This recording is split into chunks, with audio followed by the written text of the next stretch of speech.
आता काय विचारायचं आहे ते विचार.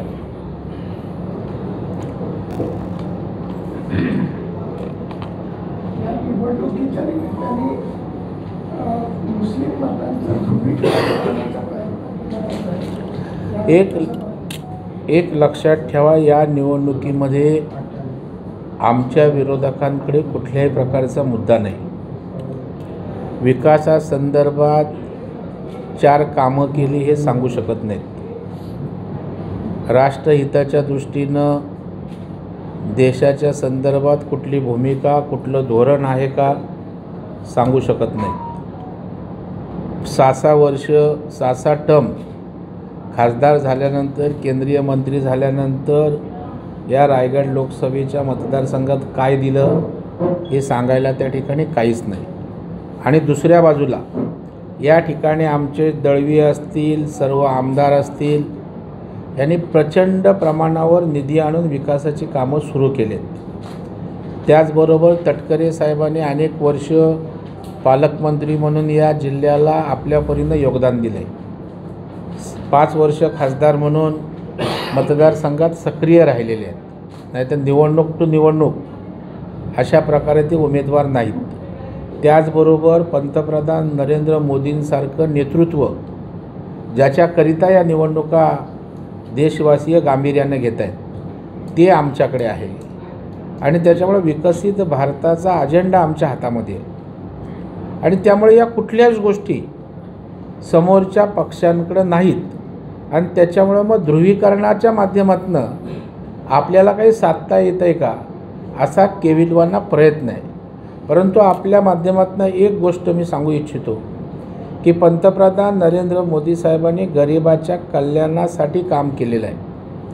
आयुष्यमान भारतची 5 लाखाचं आरोग्य कवच आहे, त्या मुस्लिम समाजाला डावललं जातं का? तर मुस्लिम समाजालाही त्याचा लाभ मिळतो. त्या ठिकाणी आपण 5-5 किलोचं धान्य देतो, जे त्या ठिकाणी त्या कार्डधारक जे आहेत ते मुस्लिम समाजाचे असले तर त्यांना वगळलं जातं का? 6 लाखाचे 6,000चे जे आपण किसान आपण पैसे त्यांच्या अकाउंटमध्ये देतो.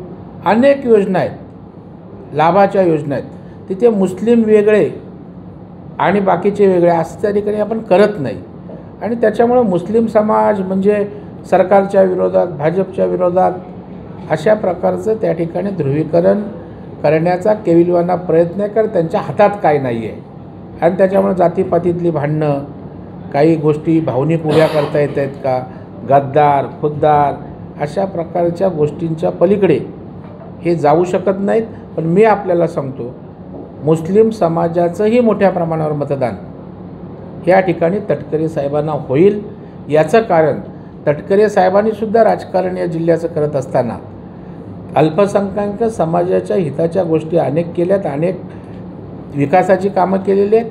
त्याच्यामुळे अशा प्रकारचं ध्रुवीकरण करण्याचा प्रयत्न असेल तो आपल्या या भूमीत यशस्वी होईल असं मला त्या ठिकाणी अजिबात वाटत नाही. सर, असं सांगितलं जातं. पण दुसरीकडे राम मंदिराचा जो मुद्दा आहे तो कुठेतरी या प्रचारातून थोडासा गायब झाल्यासारखा दिसतो. नाही, एक लक्षात, राम मंदिराचा मुद्दा गायब होणार नाही. शेवटी भारतीय जनता पार्टीची हिंदुत्वाची भूमिका आम्ही काय लपवून ठेवण्यासारखी नाही आहे. व्यापक हिंदुत्व देशहिताचं आमचं आहेच. राम मंदिर तर आमच्या राम जन्मनवमी जी साजरी झाली, आपण त्याचे पडसाद राम मंदिराचे होतेच ना. त्याच्यात रायगड जिल्ह्यामध्ये पण जोरामध्ये रामनवमी आपण या ठिकाणी साजरी केली. त्याच्यामुळे राम मंदिराचा मुद्दा कुठेही गेलेला नाही, तो आजही आहे. कारण आम्हालाही त्या ठिकाणी प्रभू रामांना मानणारा रामभक्तसुद्धा मोठ्या प्रमाणावरचा मतदार आहे, तोही आम्हाला मतदान करणार आहे ना. त्याच्यामुळं काही आम्ही राम मंदिराचा मुद्दा सोडला, कमी पातळ केला असं काही म्हणायचं कारण नाही. मागील निवडणूक भारतीय जनता पक्षाने सर्वाधिक आरोप केले. या जिल्ह्यामध्ये सर्वाधिक जास्त बदनामी BJPनेच केली आहे. 15 दिवसापर्यंत हे कसे उमेदवार आहेत, BJPचा उमेदवार आहे हे पण BJPनेच सांगितलं. आता ह्या 8 दिवसामध्ये 15 दिवसामध्ये तुम्ही कार्यकर्त्यांना काय सांगणार? नाही, कार्यकर्ते प्रगल्भ आहेत. आणि एक लक्षात ठेवा, राजकारणामध्ये असताना वेगवेगळ्या पक्षात असल्यावर वेगवेगळे आरोप होत असतात. पण ज्या वेळेला आम्ही देशाचा विचार करतो तसे आमचे त्यांच्यावर आरोप केले, त्यांनी आमच्यावर आरोप केलेले आहेत. पण ज्या वेळेला देशाचा विचार होतो, जेव्हा देशासाठी म्हणून निवडणूक जेव्हा लढायची म्हणते त्यावेळेला आम्ही असे आरोप प्रत्यारोप या सगळ्या गोष्टींना मुठमाती देऊन आम्ही देशहितासाठी राष्ट्रभक्तीसाठी आणि विकसित भारतासाठी एकत्रित आहोत। आणि अनेकांवर राजकारणात आरोप असतात, आरोप सिद्ध होतील त्यावेळेला त्या आरोपाला आपण गांभीर्याने घेतलं पाहिजे। आरोप तर कोणी कोणावर करत असतो, ते आरोप खोटे होते, ते जे आरोप नाही आरोपात जर तथ्य असतं तर त्या ठिकाणी ते काहीतरी त्याचा निष्कर्ष आला असता। त्याच्यामुळं मला वाटतं आता झालं ते सगळं गंगेला मिळालं, ते यापुढे जे विकसित भारतासाठी काम करायचं आहे ते मला वाटतं आपल्या सगळ्यांच्या सहकार्यानं आम्हाला त्या ठिकाणी करण्यासाठी तुमचंही सहकार्य असो। जुन्या त्या गोष्टी झाल्या त्याला मुठमाती देऊन रायगडच्या विकासासाठी जर या ठिकाणी तटकरे साहेबांना रायगडवासी जर आशीर्वाद देत असतील तर मला वाटतं आपण सगळ्यांनी त्याचं स्वागत केलं पाहिजे। हो, एखाद्यावर गंभीर आरोप करून म्हणजे त्याला राजकारणातून म्हणजे बाद होण्याची पाळी आणायची हे कितपत योग्य वाटते? नाही नाही, असे कोण बाद झालेले आहे तटकरे साहेबांच्या बाबतीत बरोबर तटकरे राजकारण साहेबांवर एवढे आरोप झाले? नाही, हे बघा आता आरोपाच्या संदर्भात मी उत्तर दिलं, आरोप तर अनेक होत असतात। ज्या वेळेला कन्व्हिक्शन होतं, आरोपची सिद्धता होते त्यावेळेला त्या आरोपामध्ये तथ्य असतं। आता जर आरोप झालेले ते सिद्ध झाले नसतील तर मला वाटतं त्या आरोपाकडे आपण गांभीर्यानं बघूया नको। मागील लोकसभा निवडणुकीत शेतकरी कामगार पक्ष आणि काँग्रेस हे राष्ट्रवादी सोबत होते, त्यामुळे तटकरे साहेब निवडून आले। आता ती परिस्थिती उलटी आहे, त्याचा ती उलटी आहे तर आमच्या बाजूनी पण कोण कोण आहेत ते बघा ना। आता आमच्या या लोकसभेमध्ये महेंद्र दळवी इथे आमच्याबरोबर आहेत, रवी शेठ आमदार भाजपचे आमच्याबरोबर आहेत, श्रीवर्धनला तटकरे ताई आमच्याबरोबर आहेत, त्या ठिकाणी पुढे गेलं भरत शेठ गोगावले आमच्याबरोबर आहेत, पुढं गेलं त्या ठिकाणी योगेश कदम आमच्याबरोबर आहेत। हे तुम्ही काय काउंट करता की नाही की त्यांच्याबरोबर कोण आहे तेच काउंट करता? आमच्याबरोबर तर अनेक फोर्सेस जॉईन झालेले आहेत। बरं, आता शेतकरी कामगार पक्षाची अवस्था आपल्याला माहीत आहे कशी आहे। आता पेणमध्ये धैर्यशील पाटील आमच्यासोबत आलेत, मग त्यांचं शेका पक्ष काय राहिलं आहे तिथे, किती राहिलं आहे? इथे पण दळवी साहेबांनी आमच्या काय ठेवलं का शिल्लक? त्याच्यामुळे आता ते त्यांच्याकडे आता तशी काय ताकदीची क्षमतेची लोकं नाही आहेत। आमच्याकडे सगळे आमचे छोटम आमच्याकडे आले आहेत, त्यामुळे अनेक लोक आहेत। आता मनसे आमच्यासोबत आहे। या सगळे एवढे फोर्सेस एकत्र असल्यावर कॅडर आमच्याकडे आहे, झोकून देणारे कार्यकर्ते आमच्याकडे, त्यांच्याकडे यंत्रणा तरी आहे का? त्याच्यामुळे त्यांनी किती कडबोळं बांधलं त्याचा उपयोग होईल असं वाटत नाही। सध्या ज्या 2 टप्प्यामध्ये मतदान झालेलं आहे त्यामध्ये मोठ्या प्रमाणात मतदानाचा टप्पा घसरलेला आहे। या तिसरा टप्पा जो आता होणार आहे त्यामध्ये मतदानाचा टप्पा वाढीसाठी काय म्हणजे प्रशासन तरी लक्षात येत असतं आणि एकंदरीत सध्याची परिस्थिती बघायला गेलं तर टप्पा खूप खाली होत चालला। आपला अत्यंत चांगला प्रश्न आहे आणि आपण भारतीय जनता पार्टीच्या सगळ्या ॲक्टिव्हिटी बघा। मतदानाचा टक्का वाढला पाहिजे, पंतप्रधान नरेंद्र मोदी साहेबांचा आग्रह पहिल्या दिवसापासून आहे, आजच्या सभांमध्ये पण ते करत आहेत। ज्या वेळेला गडकरी साहेबांची निवडणूक नागपूरची झाली त्यावेळेला मतदानाचा टक्का वाढवा, मतदान कोणाला पण करा, कुठला उमेदवार सांगेल? गडकरी साहेबांची मी चॅनलवरच आपल्या कुठल्या तरी स्टेटमेंट की कुणालाही मतदान करा पण मतदान झालं पाहिजे। आयोगाची यंत्रणा मोठ्या प्रमाणावर काम करते आणि भारतीय जनता पार्टीच्या ज्या आमच्या काही मातृत्व संघटना आहेत त्यासुद्धा यासाठी काम करत आहेत। आमच्या पक्षाच्या कार्यकर्त्यांनाही कार्यक्रम दिला आहे, मतदानाची टक्केवारी वाढली पाहिजे आणि त्याच्यामुळे जे काही टक्केवारी कमी झाली ते पक्ष पातळीवर गांभीर्यानं घेऊन वाढवण्यासाठी सुद्धा आमचा प्रयत्न सुरू आहे। हो, मुस्लिम तुष्टीकरण मेडिकल कॉलेजचं ज्यावेळेला शरद पवार होते त्यांच्या हस्ते भूमिपूजन झालं, आत्तापर्यंत 3 वर्ष होऊन एकही वीट अजून तिथं झाली नाही। दळवी साहेब कुठल्या आपण हा प्रकल्प आहे त्याची टेंडर प्रोसेस वगैरे झालेली आहे। आपल्या माहितीसाठी सांगतो, येणाऱ्या काळात युद्ध पातळीवर ही घरं पण आपण त्याच्यामध्ये बाजूला केली। 3 वर्षात एक वीट लागू शकत नाही। 3 आता 2.5 वर्ष उद्धव ठाकरेंची गेली, 2.5 वर्षाच्या 6 महिने गेले। अरे मग उद्धव ठाकरेंना विचारायचंच नाही का आपण? ते सत्तेत नाही ना। ते लेट सत्तेत असताना लेट त्याला झाला पण असेल विचारलं असतं. लेट झाला लेट झालंय असेल पण ते- लेट झाला असेल तर त्याचा गती देण्यासाठी का झाला लेट सांगा मोर्चा जरा. थांबलेले. सांगा जरा. नाही नाही, त्याच्यामध्ये एकच मला नम्रतापूर्वक सांगायचं आहे.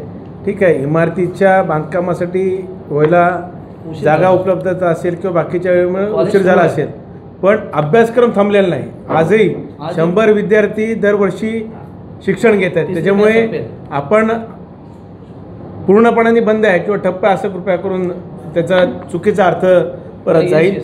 तिथे दरवर्षी इमारत 100 नाही, पण विद्यार्थ्यांना काम सुरू आहे. त्या ठिकाणी आपण दुसऱ्या आज ठिकाणी पर्याय कॅम्पसमध्ये- व्यवस्था करून शिक्षणाची व्यवस्थित व्यवस्था सुरू आहे, अभ्यासक्रम चालू आहे. हे नम्रतापूर्वक आपल्याला निदर्शनास आणायचं आहे. आणि जी सुसज्ज इमारत हवी यंत्रसामुग्री सहित तीही आम्ही युद्ध पातळीवर आमच्या प्राधान्यावर क्रम घेऊ आणि त्याची तुम्हाला फार वाट बघायला लावणार नाही. एक आणि आम्ही काय करतोय हे दुर्दैवानं मोठ्यापर्यंत महाडला आम्ही 200 खाटांचं हॉस्पिटल मंजूर केलं.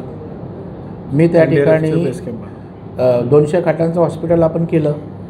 कधी झालं होतं? त्याचं टेंडर प्रोसेस पण झाली.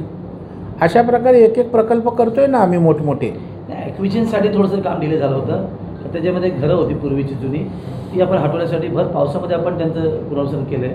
आता सुरू होईल. सर्वे झाल्यानंतर रस्ते सोडणं त्याला विजय गेला. पण जसं अनिकेतजी बोलले, बॅचेस तिन्ही आता कंटिन्यू आहेत. आरशेफ कॅम्पसमध्ये आपण त्यांना जागा दिली आहे. त्याच्यामुळे ते मेडिकल कॉलेजचे त्याची झालं आता 3 वर्षाची जी उलट- टेंडर आहे ते आता यावर्षी संपेल. हो मग परत ती जी जे आता थर्ड इयरला आता 100 सीट्स आलेले आहेत. हो. आता त्यांच्यासाठी जर बसण्यासाठी झालं तर तिथे जागा नाही. नाही, तुमच्या या सूचना सूचना नक्की आम्ही आम्ही- तुम्ही स्वीकारू. याचं कारण आता महाडला हॉस्पिटल झालं हे पत्रकारांच्या शशातनं पुढे आलं. मला पत्रकारांनी असंच तुम्ही विचारलं आणि मग ते मनावर घेतलं. मी 1-1.5 महिन्यात दनादन प्रोसिजर केली. हॉस्पिटल आलं. त्या हॉस्पिटलला महाडच्या काही नव्हतं. ते कुठलं हॉस्पिटल होते? Trauma care. तुम्ही विचारा तुमच्या महाडच्या पत्रकार मित्रांना. असेच तुम्ही सुचवलं. तिथनंच आरोग्यमंत्र्यांना फोन केला. काही लोकांना माहीत असेल. दुसऱ्या दिवशी अख्खी यंत्रणा लागली तिथे. स्टाफ कमी होता, सगळा दिला. शेवटी बघा राजकारण्यांबरोबर पत्रकार पण हा महत्त्वाचा घटक असतो. आणि तुम्ही जे सांगाल ते आम्ही पॉझिटिव्ह घेऊ ना. पण आम्ही काहीच करत नाही किंवा असं काही नाही आहे. आमची प्रामाणिक लोक काम करत आहेत. त्याचं पण आपल्याकडून कौतुक व्हावं अशी आमची अपेक्षा आहे. सर, पर्यावरणाच्या दृष्टीने एक प्रश्न. शेवटचे 1-2. हां, 2च प्रश्न. जुमला आहे असं सांगण्यात आलं. आत्ताच्या या निवडणुकीमध्ये बघितलं तर भाजपचे काही नेते उघड असं म्हणतात की संविधान बदलायचं आहे. तर दुसऱ्या बाजूला पंतप्रधान नरेंद्र मोदी हे म्हणत आहेत की स्वतः बाबासाहेब आले तरी संविधान बदलू शकत नाही. हा जुमला आहे का? कसं बघता येईल? मला चांगला प्रश्न विचारलात. मला अपेक्षित होतं. आपण बघाल की संविधान कुणाचा बाप आला तरी बदलणार. हे वाक्य भारतीय जनता पार्टीचं आहे, आमच्या नेत्यांचं आहे, आमच्या सगळ्यांचं आहे. आपण बघाल की आत्तापर्यंत काँग्रेसने संविधानात किती वेळा बदल केले माहीत आहेत का आपल्याला? 70-80 वेळा संविधानात बदल केले. संविधानाचा सर्वाधिक सन्मान जर कोणी केला असेल तर पंतप्रधान नरेंद्र मोदी साहेबांनी आमच्या सरकारने केला आहे. संविधान दिन या देशामध्ये कधी साजरा केला जात नव्हता. संविधान दिन नावाचा एक दिवस साजरा करण्याचं काम मोदी साहेबांनी केलं. बाबासाहेब आंबेडकरांच्या प्रती त्या ठिकाणी कृतज्ञता व्यक्त करण्यासाठी त्यांच्या पदस्पर्शानं पावन झालेल्या 5 ठिकाणांचं तीर्थक्षेत्र म्हणून ती विकसित केली. परदेशात असणाऱ्या बाबासाहेबांचं घर त्या ठिकाणी शासनाने विकत घेऊन त्याला स्मारकाचा दर्जा दिला. त्याच्यामुळं बाबासाहेबांच्या स्मृती किंवा त्यांचं मोठेपण किंवा ते देशासाठी केलेलं योगदान हे त्या ठिकाणी प्रखरपणे मांडण्याची भूमिका आमच्या केंद्र सरकारने घेतलेला. उलट काँग्रेसने तर बाबासाहेबांचा पराभव केला होता. भंडाऱ्याला बाबासाहेबांना पाडलं होतं निवडणुकीमध्ये. मुंबईत बाबासाहेबांचा पराभव केला होता. त्यांना कुठला नैतिक अधिकार आहे? त्याच्यामुळे संविधान कधीच बदललं जाणार नाही ही आमची भूमिका आहे. फक्त निवडणुकीत मुस्लिम मतांचं तुष्टीकरण, संविधान बदलणार आहेत, मुंबई तोडणार आहेत महाराष्ट्रापासून. अरे 105-6 हुतात्म्यानं बलिदान दिलं, ती मुंबई तोडणार का? परंतु उद्धव ठाकरेंना माहीत आहे आता आपल्या हातातनं सगळं गेलं आहे. मुंबई तोडणार, मुंबई तोडणार. कोण तोडणार मुंबई? संविधान बदलणार. कोण बदलणार संविधान? आणि समाजाच्या लोकांना नीट माहीत आहे की हा यांचा जुमला आहे, आमचा जुमला नाही आहे. आमची भावना क्लिअर आणि स्पष्ट आहे एकदम. एका बाजू दुसऱ्या बाजूला ते गुजरातकडे प्रकल्प जात आहेत आणि विकासाच्या मुद्द्यावर जर आपण बोललो तर विकास जरी झाला असं आपण मानलं तरी महागाई असेल, बेरोजगारी असेल यांसारख्या समस्या आवाजात उभ्या आहेत. आता रायगडचा जर विचार केला तर उच्च शिक्षित तरुण जे आहेत त्यांना देखील नोकऱ्या नाहीत, ते वनवन भटकत आहेत. बेरोजगारीवर रोजगार देण्याच्या बाबतीमध्ये असफल ठरले का भाजप? मला पहिलं वाटतं गुजरातला प्रकल्प जात आहेत हीच मुळे चुकीची भूमिका विरोधी पक्षाची आहे. उलट पक्षी महाराष्ट्रामध्ये आज सर्वाधिक प्रकल्प आलेत. महाराष्ट्रात सर्वाधिक इन्व्हेस्टमेंट महाराष्ट्रात आले. शिंदेसाहेबांच्या नेतृत्वाखाली आमचे देवेंद्रजी, अजितदादा आणि उद्योगमंत्री उदय सामंत यांनी त्या ठिकाणी अनेक ठिकाणी काय बोलतात त्याला MOU करून आपल्याकडे प्रकल्प येत आहेत आणि त्यामुळे मोठ्या प्रमाणावर रोजगाराची संधी उपलब्ध होते. आपण काहीच केलं नाही, त्यामुळं संविधान तोडणं, गुजरातला प्रकल्प पळवत आहेत, हे गद्दार आहेत, त्या ठिकाणी मतांचं ध्रुवीकरण, ह्या सगळ्या भावनिक निवडणुकीच्या दृष्टीनं खेळी आहेत. तुम्हाला आज मी आश्वस्त करतो, येणाऱ्या काळात जी काही इन्व्हेस्टमेंट महाराष्ट्रात येते त्यातनं लाखो तरुणांना रोजगार त्या ठिकाणी उपलब्ध होणार आहे. आणि आपण बघाल की तरुणाच्या हाताला काम देण्यासाठी आज मुद्रासारखी योजना आणली. 10 लाख रुपये विदाऊट तारण जर तरुण त्या ठिकाणी रोजगार करणार असेल त्याला पैसे आपण उपलब्ध करून देतो आहे. अनेक घटकांना आपण त्या ठिकाणी विश्वकर्मा योजनेच्या अंतर्गत आपण लाख रुपये छोटे छोटे व्यावसायिकांना त्या ठिकाणी देतो आहे. मग हे रोजगाराला पूरक गोष्टी आहेत की मारक गोष्टी आहेत? स्टार्टअपची योजना आहे. मोठ्या या बेरोजगार तरुणांसाठी केंद्र सरकार त्या ठिकाणी काम करतं आहे, परंतु ज्याला काही करायचंच नाही आपण असं का विचारत नाही? गीतेसाहेब 5 टर्म या ठिकाणी खासदार झाले, 5 की 6 टर्म, 2 वेळेला मंत्री झाले, त्या ठिकाणी एकदा तर अवजड उद्योगमंत्री झाले. त्यांना आपण विचारतोय का कोण? अख्ख्या लोकसभा क्षेत्रात तुम्ही एक छोटी फॅक्टरी तरी आणलीच का? त्यांना विचारायचं नाही. जो करतोय त्याला विचारतात, पण लोकशाही आहे, प्रत्येकाला विचारायचा अधिकार आहे. परंतु माझं या माध्यमातून गीतेसाहेबांना विचारणं आहे आपल्या माध्यमातून की 6 टर्ममध्ये 2दा मिनिस्ट्री आणून यातल्या 10 पोरांना रोजगार दिलात का? याचं उत्तर नाही आहे.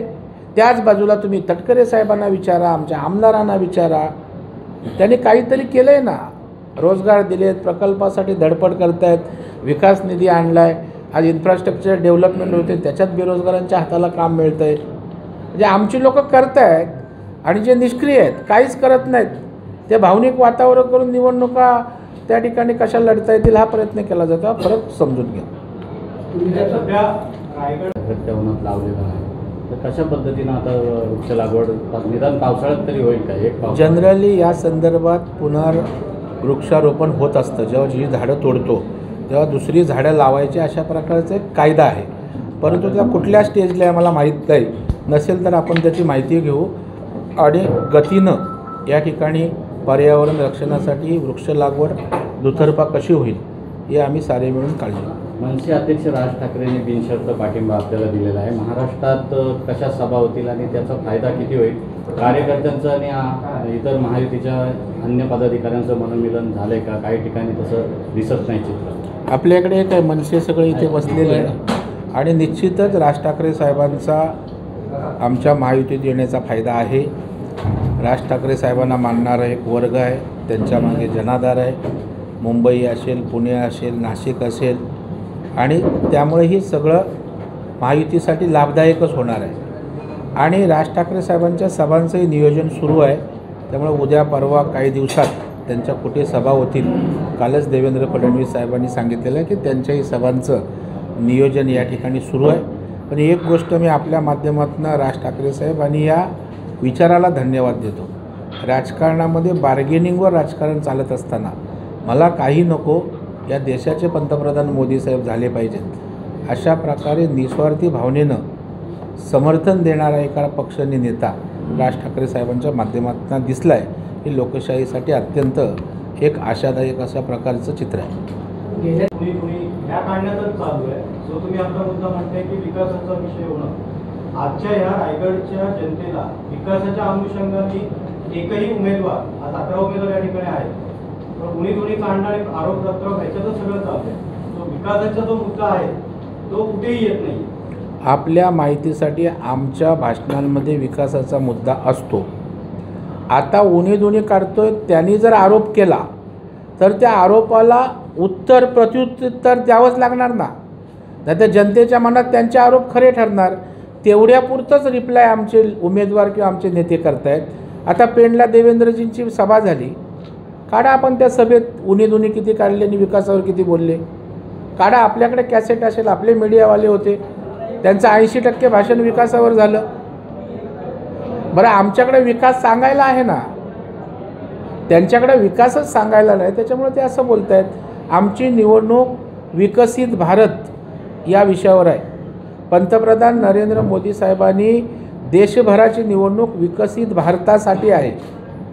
येणाऱ्या काळात भारत विकसित कसा होईल, मग ज्याचा अजेंडाच विकास आहे निवडणुकीतला, ते आम्ही विकासाचं बोलणार नाही असं कसं होईल. सर, एकीकडे आपण विकास होत आहे, परंतु इथे मुंबई गोवा महामार्गाचा विषय केला, बर्ड फार्मा प्रकल्पामधून इतर राज्यात गेला, तर मग रायगडच्या विकासासाठी आणखी नवीन प्रोजेक्ट काय राबवतो? मला आश्चर्य याचंच वाटतं, रखडल्याचं दुःख आहे, त्या संदर्भात आम्ही आंदोलनं केलीत, परंतु आमचे बांधकाम मंत्री रवींद्र चव्हाण हे बांधकाम मंत्री म्हणून जेव्हा गोव्यावर रात्रंदिवस फिरून मॉनिटर करून आज हा मुंबई गोवा मोकळा झाला आहे, थोडासा काही पॅच सोडला तर, ती कोणाचं योगदान आहे? एवढी वर्ष रखडलेली गोष्ट जर आज रवींद्र चव्हाण, आमच्या भारतीय जनता पार्टीच्या मंत्र्यांनी, तटकरे साहेब खासदार म्हणून त्या ठिकाणी त्याचा पाठपुरावा केला, त्यांनी ही गोष्ट आम्ही पुढं नेली, त्यांनी काय केलं? आणि आणलेले जे प्रकल्प आहेत ना, ते सगळे प्रकल्प मी आपल्या माध्यमातून आश्वस्त करतो की तटकरे साहेब किंवा आमच्या सरकारच्या माध्यमातून ते प्रकल्प गतीनं पुढं नेऊ आणि इथल्या बेरोजगार तरुणांना जास्तीत जास्त रोजगार कसा येणाऱ्या काळात मिळेल याची निश्चितपणे आम्ही एक ॲक्शन प्लॅन तयार करू. सर, या देशामध्ये ईडी असेल, CBI असेल, आयकर विभाग असेल, ज्याच्याकडून ज्या कारवाया केल्या जातात, जसं आपण बघितलं की पंतप्रधान मोदींनी सांगितलं की नॅशनल करप्ट पार्टी म्हणजे NCP, आणि त्यानंतर काही दिवसातच सुनील तटकरे असतील किंवा अजित पवार असतील यांचा एक वेगळा गट त्या ठिकाणी तुमच्या संलग्न झाला. याकडे कसं बघताय? दबावतंत्र आहे का असं वाटतं का? भाजपच्या कोणत्याच नेत्यावर ED CBIची कारवाई होत नाही, हे कसं काय? नाही, असं काय नाही. भाजपच्या अनेक नेत्यांवर कारवाई होती, त्यांचं सरकार होतं तेव्हा माझ्यावर कारवाई होती. परवा मुख्यमंत्र्यांनी सांगितलं, देवेंद्रजींवर कारवाई, गिरीश महाजनवर होती, आशिष शेलारवर होती. ते काय फार मोठे साजूक वगैरे मानायचं कारण नाही. आणि मला वाटतं, मी तुम्हाला मगाशीच सांगितलं की वेगवेगळ्या पक्षात असताना वेगवेगळे आरोप होत असतात, परंतु आरोप जर सिद्धत्वास गेले नाहीत. आता अजितदादांना सिंचन प्रकल्पामध्ये क्लीन चिट मिळाली. आपण जर या यंत्रणा आहेत लोकशाहीनं उभ्या केलेल्या संविधानाने, आपण मानणार नाही का त्यांचा निर्णय? व त्यांना जर क्लीन चिट दिलेली आहे तर आपण त्या आरोपांना किती स्थान द्यायचं आहे आपण ठरवलं पाहिजे. ही क्लीन चिट किती दिवसात मिळाली? मी बघितलेलं नाही. कारण क्लीन काय चिट माहिती आहे का मिळाली. सर, पंतप्रधानांनी हा विषय काढल्यानंतर 4 दिवसात अजित पवार तुमच्यासोबत आले. ह्यामधल्या 4 दिवसातच क्लीन चिट मिळाली का? नाही, मला वाटतं अजित पवार आले तर आपण त्याचं स्वागत करूया. कारण शेवटी हे बघा, महाराष्ट्राच्या विकासासाठी जर चांगले नेते एकत्रित येऊन त्या राज्याला पुढं नेणार असतील तर मला वाटतं जुन्या सगळ्या गोष्टी काढून त्या ठिकाणी वेळ घालवण्यापेक्षा आपण यांना सगळ्यांना एकत्रितपणे महाराष्ट्राच्या विकासासाठी जी त्यांची भूमिका आहे त्याला आपण सपोर्ट करूया असं माझं म्हणणं आहे. कारण आपण पुन्हा तेच मागचं उगाळत बसलो तर एंडलेस आहे. आता काँग्रेसमध्ये असे नाहीत का लोक? काँग्रेसमध्ये आरोप केले आणि काँग्रेसमध्ये काय कोण नाही आहे असं? किती नावं सांगू आपल्याला त्यांची? परंतु आम्हाला जसं एकनाथ शिंदे साहेब बोलतात की आम्हाला टीका करण्याकडे आम्ही लक्ष देत नाही, आम्ही आमचं काम करतो. तुम्ही कामाचा लेखाजोखा मागा ना आमच्याकडे, मागा तटकरे साहेबांकडे तुम्ही काय केलं जिल्ह्यात, मागा आमच्या मंत्र्यांकडे, मागा आमच्या सरकारकडे 2.5 वर्षात काय केलं. उद्धव ठाकरे साहेब तौक्ते वादात फिरकले का इकडे कोकणात? आपलं वादळ झालं, निसर्ग वादळ, आम्ही आलो होतो ना. देवेंद्र फडणवीस साहेब, मी विरोधी पक्षनेता होतो, आम्ही अख्खा कोकणामध्ये फिरलो. आम्ही संवेदनशील लोक आहोत. घरात बसून फेसबुक लाईक करणारे आम्ही लोक नाही आहोत. किंवा उतरलं इथे फोटो काढला गेले मुंबईत निघून, अशा प्रकारे लोकांची कामाने विकास होत नसतो. त्यासाठी जातीचा लागतो, त्या मातीचा लागतो. तुम्ही सर मगाशी म्हटलं की अनंत गीते हे अवजड मंत्री होते. मोदी साहेबांच्या काळामध्ये 10 वर्षामध्ये अवजड मंत्रीपद कोकणात दोन मंत्र्यांना मिळाला. एक अनंत गीतेना, दुसरा नारायण राणेंना. दोन्ही मंत्र्यांनी एकही प्रकल्प कोकणामध्ये आणला नाही. आपल्या दोघांनी एकही प्रकल्प आणला नाही ही वस्तुस्थिती आहे. आणि उलट देशामध्ये जनरल आरोप होतो की हा सरकार तुम्ही आधीच्या गव्हर्नमेंटने केलेली कामं जी कंपन्या ते विकायचं काम केलं आहे, नवीन येण्याचा प्रश्नच पुढे येतो. सगळ्यात पहिली म्हणजे तुमची माहिती अपूर्ण आहे. नारायण राणेंनी पण काही नाही केलं, ते तुमचं म्हणणं चुकीचं आहे. अहो मी सांगतो ना तुम्हाला, आता राणेसाहेब MSMEचे मंत्री आहेत, म्हणजे सूक्ष्म लघु उद्योग. या संदर्भात त्यांनी 3 प्रकल्प कोकणामध्ये होऊ घातले आणि मी त्या गोष्टींचा साक्षीदार आहे. अगरबत्ती कोकोनटवर त्या ठिकाणी त्यांनी शिष्टमंडळ कोकणातल्या आपल्या पदाधिकाऱ्यांची पाठवली होती आणि ते एक 200 कोटीचे प्रकल्प आणण्याचं त्यांचं प्रस्तावित आहे. त्याच्यामुळे राणेसाहेब असा स्वस्त बसणारा माणूस नाही. आज कोकणच्या विकासामध्ये राणेसाहेब मुख्यमंत्री असताना, नेतृत्व करत असताना त्यांचं योगदान आहे, तुम्हाला मला नाकारता येणार नाही आहे. तुम्ही राणेसाहेबांची आणि गीतेसाहेबांची विकास कामांसंदर्भात तुलनाच करू शकत नाही. दुसरी गोष्ट, एका साईडला आपण 50,000 कोटीचे प्रोजेक्ट गुजरातला जात आहेत आणि 250 तुम्ही म्हणाल 200 कोटी 700 कोटी. तुम्हाला महाराष्ट्रातले प्रकल्प किती हजार कोटीचे माहीत आहेत का? महाराष्ट्रामध्ये मी सांगतो ना तुम्हाला, त्या ठिकाणी आपण एक प्रकल्प बघाल तर 20-25 हजार कोटीच्या खाली नाहीत. भारतीय जनता पक्षाने सर्वाधिक आरोप केले. या जिल्ह्यामध्ये सर्वाधिक जास्त बदनामी BJPनेच केली आहे. 15 दिवसापर्यंत हे कसे उमेदवार आहेत, BJPचा उमेदवार आहे हे पण BJPनेच सांगितलं. आता ह्या 8 दिवसामध्ये 15 दिवसामध्ये तुम्ही कार्यकर्त्यांना काय सांगणार? नाही, कार्यकर्ते प्रगल्भ आहेत. आणि एक लक्षात ठेवा, राजकारणामध्ये असताना वेगवेगळ्या पक्षात असल्यावर वेगवेगळे आरोप होत असतात. पण ज्या वेळेला आम्ही देशाचा विचार करतो, तसे आमचे त्यांच्यावर आरोप केले, त्यांनी आमच्यावर आरोप केलेले आहेत. पण ज्या वेळेला देशाचा विचार होतो, जेव्हा देशासाठी म्हणून निवडणूक जेव्हा लढायचे म्हणते, त्यावेळेला आम्ही असे आरोप प्रत्यारोप या सगळ्या गोष्टींना मुठमाती देऊन आम्ही देशहितासाठी, राष्ट्रभक्तीसाठी आणि विकसित भारतासाठी एकत्रित आहोत. आणि अनेकांवर राजकारणात आरोप असतात. आरोप सिद्ध होतील त्यावेळेला त्या आरोपाला आपण गांभीर्याने घेतलं पाहिजे. आरोप तर कोणी कोणावर करत असतो.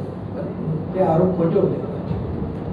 नाही, आरोपात जर तथ्य असतं तर त्या ठिकाणी त्या काहीतरी त्याचा निष्कर्ष आला असता. त्याच्यामुळं मला वाटतं आता झालं ते सगळं गंगेला मिळालं, तर यापुढे जे विकसित भारतासाठी काम करायचं आहे ते मला वाटतं आपल्या सगळ्यांच्या सहकार्यानं आम्हाला त्या ठिकाणी करण्यासाठी तुमचंही सहकार्य असो. जुन्या त्या गोष्टी झाल्या त्याला मुठमाती देऊन रायगडच्या विकासासाठी जर या ठिकाणी तटकरे साहेबांना रायगडवासी जर आशीर्वाद देत असतील तर मला वाटतं आपण सगळ्यांनी त्याचं स्वागत केलं पाहिजे.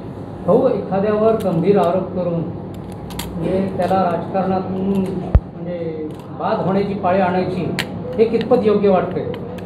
नाही, असे कोण बाद झालेले आहे? तटकरे साहेबांच्या बाबतीत बरोबर तटकरे साहेबांवर एवढे आरोप झाले. नाही, हे बघा, आता आरोपाच्या संदर्भात मी उत्तर दिलं. आरोप तर अनेक होत असतात. ज्या वेळेला कन्व्हिक्शन होतं, आरोपची सिद्धता होते, त्यावेळेला त्या आरोपामध्ये तथ्य असतं. आता जर आरोप झालेले ते सिद्ध झाले नसतील तर मला वाटतं त्या आरोपाकडे आपण गांभीर्यानं बघूया ना. मागील लोकसभा निवडणुकीत शेतकरी कामगार पक्ष आणि काँग्रेस हे राष्ट्रवादी सोबत होते, त्यामुळे तटकरे साहेब निवडून आले. आता ती परिस्थिती उलटी आहे,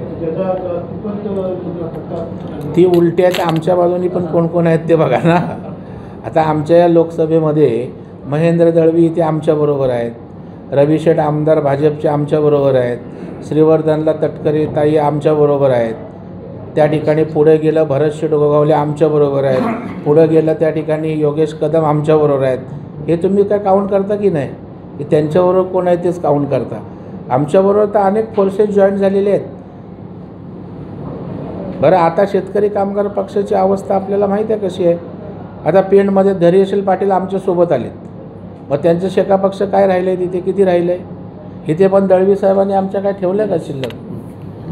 त्याच्यामुळे आता ते त्यांच्याकडे आता तशी काय ताकदीची क्षमतेची लोक नाही आहेत. आमच्याकडे सगळे आमचे छोटं आमच्याकडे आले आहेत. त्यामुळे अनेक लोक आहेत. आता मनसे आमच्या सोबत आहे. या सगळे एवढे फोर्सेस एकत्र असल्यावर कॅडर आमच्याकडे आहे, झोकून देणारे कार्यकर्ते आमच्याकडे, त्यांच्याकडे यंत्रणा तरी आहे का? त्याच्यामुळे त्यांनी किती कडबोळं बांधलं त्याचा उपयोग होईल असं वाटत नाही. सध्या ज्या 2 टप्प्यामध्ये मतदान झालेलं आहे त्यामध्ये मोठ्या प्रमाणात मतदानाचा टप्पा घसरलेला आहे. या तिसरा टप्पा जो आता होणार आहे त्यामध्ये मतदानाचा टक्का वाढीसाठी काय म्हणजे प्रशासन तरी लक्षात येत असतं आणि एकंदरीत सध्याची परिस्थिती बघायला गेलं तर टक्का खूप खाली होत चालला. या संदर्भात आपला अत्यंत चांगला प्रश्न आहे आणि आपण भारतीय जनता पार्टीच्या सगळ्या ॲक्टिव्हिटी बघा. मतदानाचा टक्का वाढला पाहिजे, पंतप्रधान नरेंद्र मोदी साहेबांचा आग्रह पहिल्या दिवसापासून आहे. आजच्या सभांमध्ये पण ते करत आहेत. ज्या वेळेला गडकरी साहेबांची निवडणूक नागपूरची झाली त्यावेळेला मतदानाचा टक्का वाढवा, मतदान कोणाला पण करा. कुठला उमेदवार सांगेल? गडकरी साहेबांची मी चॅनलवरच आपल्या कुठल्या तरी स्टेटमेंट की कुणालाही मतदान करा पण मतदान झालं पाहिजे. आयोगाची यंत्रणा मोठ्या प्रमाणावर काम करते आणि भारतीय जनता पार्टीच्या ज्या आमच्या काही मातृत्व संघटना आहेत त्यासुद्धा यासाठी काम करत आहेत. आमच्या पक्षाच्या कार्यकर्त्यांनाही कार्यक्रम दिला आहे, मतदानाची टक्केवारी वाढली पाहिजे आणि त्याच्यामुळे जे काही टक्केवारी कमी झाली ते पक्ष पातळीवर गांभीर्यानं घेऊन वाढवण्यासाठी सुद्धा आमचा प्रयत्न सुरू आहे. मुस्लिम तुष्टीकरण